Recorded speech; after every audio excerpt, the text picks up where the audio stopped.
ओम सुमुखश्चैकदन्तश्च कपिलो गजकर्णकः लम्बोदरश्च विघ्नो विघ्ननाशो विनायकः धूम्रकेतुर्गणाध्यक्षो बालचन्द्रो गजानन द्वादशैतानि नामानि या पठे शृणुयादपि सर्वमंगल मांगल्ये शिवे सर्वार्थसाधिके शरण्ये त्र्यंबके गौरी नारायणी नमोस्तुते। नमस्कार, स्वागत है आपका आचार्य वाणी में। आचार्य डॉक्टर विक्रमादित्य आपके साथ हूँ। आज का विषय है कन्या राशि वालों के लिए ग्रह नक्षत्रों का योग। 26 तारीख शनिवार का दिन है। इस दिन त्रयोदशी और चतुर्दशी तिथि है। चतुर्दशी क्षय हो जाएगी दिल्ली के पंचांग के अनुसार से।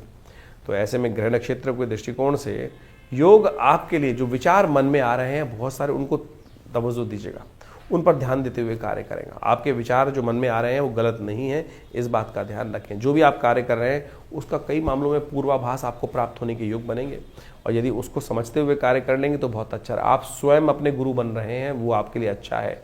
अपने अंतःकरण में बैठे हुए परमात्मा को समझते हुए, उसके दिशा निर्देशों को समझते हुए कार्य करना चाहिए आपको। शनिवार का दिन है। हमने कहा शनि को मनाओ सदा सुख को पाओ, आपके लिए अच्छा है।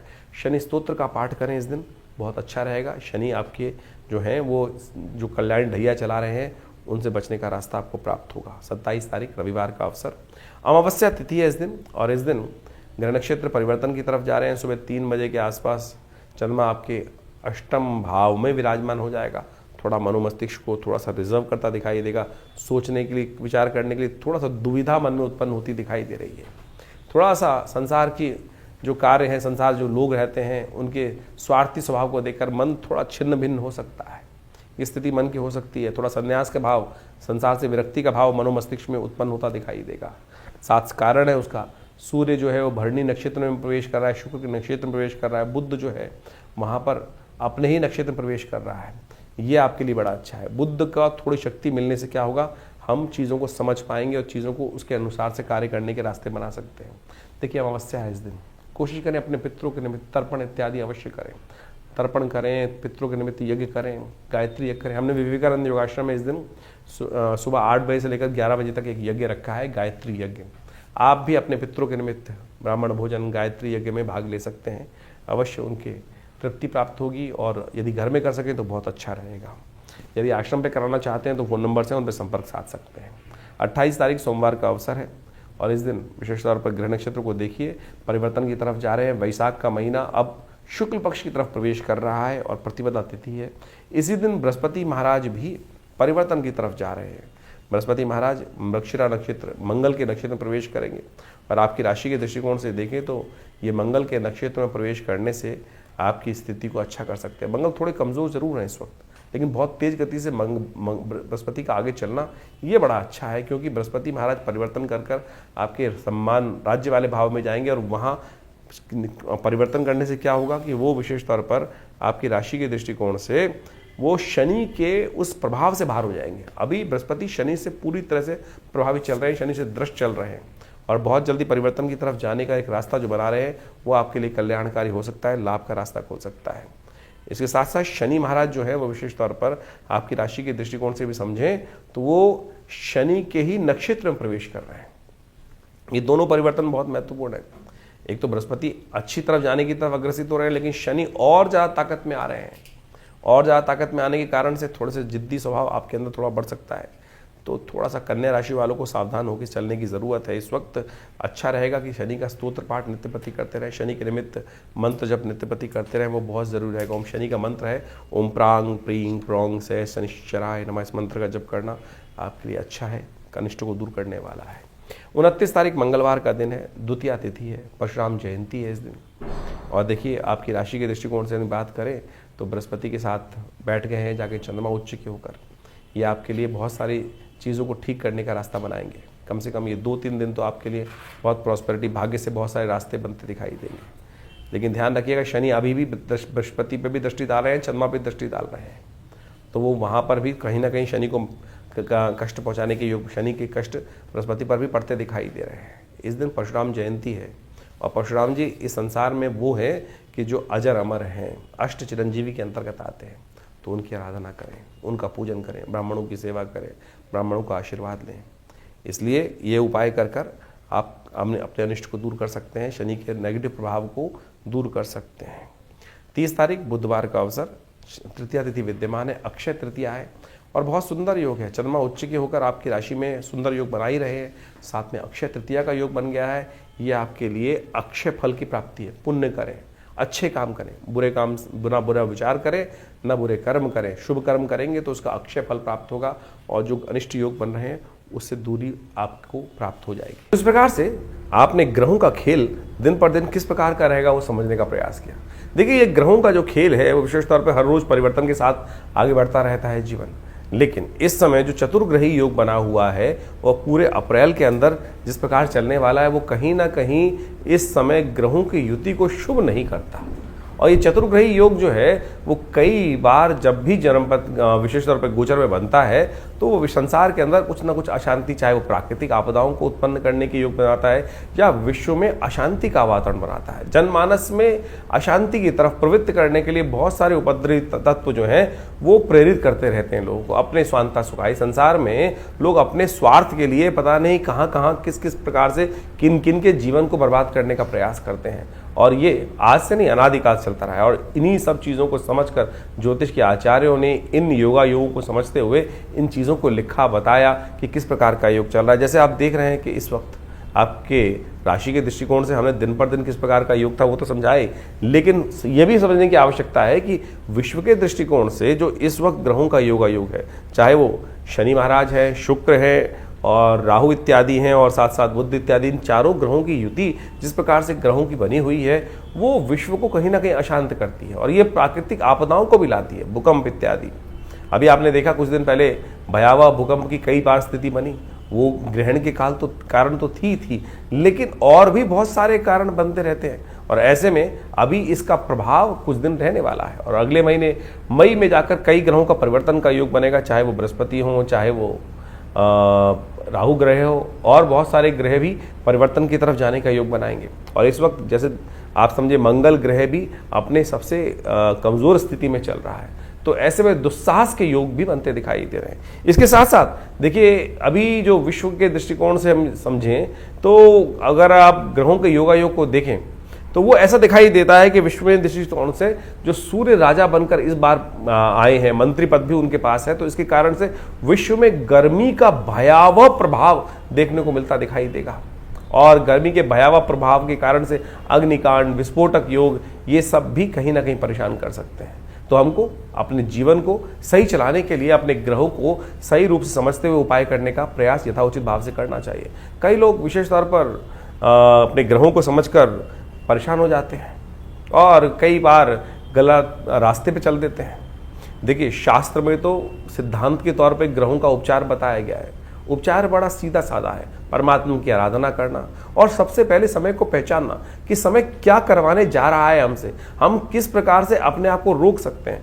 यही सही दिशा निर्देश, सही गुरु का वाक्य, सही आशीर्वाद मिल जाए तो क्या होता है कि हम गलत तरफ जाने से बच जाते हैं।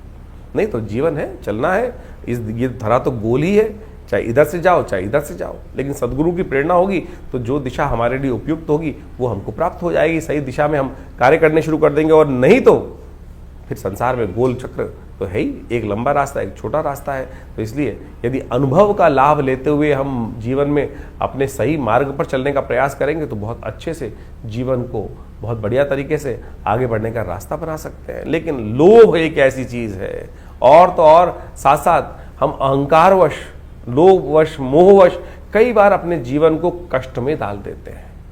देखिए, पुरानी कहावत है, आए थे हरि भजन को ओटन लगे कपास। हम लोक को सुधारने का प्रयास करें या परलोक को सुधारने का प्रयास करें तो इस बात को समझें, एक ही सुधरेगा। और हरि कृपा ऐसी है कि भगवान का यदि स्तमन करे तो लोक भी सुधर सकता है, परलोक भी सुधर सकता है। लेकिन संसार के माया के प्रपंच से अपने आप को दूर करते हुए कार्य करने का प्रयास करें। अभी आने वाले समय में बहुत सारे सुंदर उत्सव पड़ने वाले हैं। इन सब उत्सवों को हमारी भारतीय संस्कृति में हमारे ऋषि मुनियों ने सनातन पद्धति में हर रोज कोई उत्सव का सृजन किया। कारण क्या था? कारण यही था कि मनोमस्तिष्क फालतू के कामों से लगकर हटकर उस परमात्मा की स्तवन में अपने आप को लगा ले। तो वो क्या होता है कि बहुत सारे गलत रास्तों से व्यक्ति बच जाता है और कष्ट से भोगने से बच जाता है। लेकिन हमारे जीवन में जो कर्म का क्षेत्र है वो हर क्षण कुछ ना कुछ कर्म की तरफ हमको प्रेरित कर रहा है। कोशिशें करें, सदकर्म की तरफ प्रेरित करने का प्रयास करें अपने आप को, लोगों को। नहीं तो क्या होता है कि गलत कर्म की तरफ प्रेरित करोगे। कई बार हम अपने आश्रम में लोगों के जो यज्ञ इत्यादि होते हैं उसके बारे में बता देते हैं, तो कई लोग इस प्रकार से बोल देते हैं कि भैया आचार्य जी आश्रम का ऐड कर रहे हैं। देखो, ऐड करने की हमें ना तो कोई ज़रूरत, अगर यज्ञ इत्यादि आश्रम पे हो रहे हैं तो बताना चाहिए, लोगों को प्रेरित करना चाहिए। एक शराबी है, वो लोगों को प्रेरित करता है, आओ शराब के पार्टी में बैठो, और जुआ खेलने वाले कहते हैं जुए में खेलने का प्रयास करो। अगर हम सदकर्म कर रहे हैं और सदकर्म के बारे में लोगों को बता रहे हैं तो ये एडवर्टीजमेंट नहीं है, गलत की तरफ नहीं ले जा रहे। तो अगर आपको कई लोगों को, और आप एक बात और समझ लें कि आपके जीवन में हम कैसे समझें कि हम धर्म, हमारे अंदर अभी धर्म का उदय हो रहा है या अंत हो रहा है। धर्म की बात सुनकर यदि किसी व्यक्ति को कहीं ना कहीं मन में क्रोध आने लगे, गुस्सा आने लगे, तो समझ लो कहीं ना कहीं पाप प्रवृत्ति अभी जीवन में कहीं ना कहीं परेशान करने के आगे योग बना रही है। तो इसलिए अपनी भावना को पवित्र रखें। तो हमने जो जो आपके संबंध बातें रखी हैं, जो उत्सव होते हैं आश्रम के बारे में, वो सब अवगत कराते रहते हैं। कोशिश ये करें आप भी अपने जीवन को, अपने बच्चों को, अपने परिवार वालों को, लोगों को, मित्रों को सही दिशा में डालने का प्रयास करें। सही दिशा में आपका कर्तव्य का केवल इतना है कि चलो भाई परमात्मा का भजन करें, चलो भाई अच्छे कर्म की तरफ चलें। और समझ लो अगर आपकी वजह से कोई एक आध व्यक्ति भी सदकर्म की तरफ लग गया तो उसके द्वारा किए गए पुण्य भी आपको लग जाएंगे। ये सब सैद्धांतिक तौर पर है। जैसे आप इसको मॉडर्न वे में समझ सकते हैं कि किसी गलत व्यक्ति को गलत काम के प्रेरित किया, चोरी डकैती और उल्टे सीधे कामों के लिए, और उसने जो कर्म किया उसने कहीं जाके आपका नाम ले दिया कि भाई, तो आप भी उस कानून के चक्कर में फंसेंगे ना। तो इसी प्रकार से यदि आप किसी को पुण्य की तरफ प्रेरित कर रहे हैं तो पुण्य, उसके द्वारा किए गए पुण्य आपको प्राप्त होंगे। और किसी गलत कार्य की तरफ प्रेरित करोगे, चाहे जैसे हमने जो 2-3 अभी उदाहरण दिए आपके सामने, तो आप समझ लीजिए उसके द्वारा किया गया गलत कर्म भी आपको भी भोगना पड़ेगा। ये संसार में बिल्कुल नियम है सही रूप से। तो इसलिए सही तरफ चलने का हम प्रयास करेंगे तो अपने कर्म से, जीवन से हमें बहुत सारे कष्टों से निवृत्त होने का योग बन जाएगा। और एक बात और समझें, यदि बिना कुछ कारण के भी आपके जीवन में यदि कष्ट, मन दुख है, परेशान है, कष्ट जीवन में आए चले जा रहे हैं, तो सोच लीजिए कि अभी हमारा जो डेबिट क्रेडिट का अकाउंट है ना कर्मों का, वो कहीं ना कहीं नेगेटिव हो रहा है। शुभ कर्म अपने आप कर ज्यादा से ज्यादा करने का प्रयास करें। जब वो घड़ा शुभ कर्म से लबालब भरा रहेगा तो आप समझे कि आपके बहुत सारे कष्ट कब आएंगे, कब चले जाएंगे, पता भी नहीं चलेगा। तो इसलिए इस सिद्धांत को समझ लीजिए, यदि छोटा सा कष्ट भी आपको बार बार आके परेशान कर देता है तो समझ लीजिए हमारे पुण्यों के अकाउंट में कितना नेगेटिव बैलेंस है कि हम छोटे छोटे कष्टों से परेशान हो रहे हैं जिनका वास्तविक जीवन में कोई औचित्य ही नहीं है। और सामने वाला जिसको हम देखकर कई बार ईर्ष्याग्रस्त हो जाते हैं कि भाई उसको भी जीवन में कष्ट सबके आ रहे हैं। सूर्य तो निकल रहा है तो उष्ण जो गर्मी है वो हर एक के लिए पैदा कर रहा है, बरसात हो रही है तो हर एक को गीला कर रही है, लेकिन किसी को उसका दुष्प्रभाव होता है और किसी को उसका शुभ प्रभाव होता है। वो इसलिए कि हमारे पुण्य किस प्रकार के हैं। तो आप सही रूप से पुण्यों को बढ़ाने का प्रयास करें, यही अध्यात्म का रहस्य है। ये न केवल प्रकार यानी ऐसे या वैसे कैसे भी अपने आप को सदकर्म की तरफ प्रेरित करने का प्रयास करें। इसके लिए शास्त्रों में अनेक नियम, चाहे वो योग कथाएं हों, चाहे वो यज्ञ हो, चाहे वो दान हो, चाहे वो पुण्य हो, चाहे वो सदगुरु का आशीर्वाद हो या अच्छे लोगों के सानिध्य में बैठने की कर्म बनाए गए हैं, वो सब शास्त्र के अनुसार से आपको पुण्यों को बढ़ाने की तरफ ही ले जाते हैं। और वहीं उसके लिए थोड़ी प्रयास करना पड़ता है, श्रुति को ऊर्ध्वगामी बनाना पड़ता है, उठाना पड़ता है, अपनी प्रवृत्ति को नीचे की तरफ जाने की बजाय ऊपर की तरफ उठाना पड़ता है। उसमें लगती है मेहनत। और गलत तरफ जाने के लिए तो आप बैठ चल करते हैं उल्टे सीधे काम, तो बहुत सारे ऐसे हैं, रोज शाम को लोग आपको बैठा सकते हैं। तो आप उस पर रोक, उस पर बंदिश, उस पर थोड़ा सा संयम करने का प्रयास करोगे तो खुद देखोगे धीरे धीरे परिवर्तन का रास्ता आपके जीवन में अवश्य बनेगा। और जानिए आपके जीवन में किस प्रकार के ग्रह योग चल रहे हैं, उसके लिए हम लगातार आपके साथ रहते ही हैं। तो आशा करते हैं इन सब दिशा निर्देशों को सही से समझेंगे और अपने जीवन के कष्टों को दूर करने का आप अवश्य योग बनाएंगे।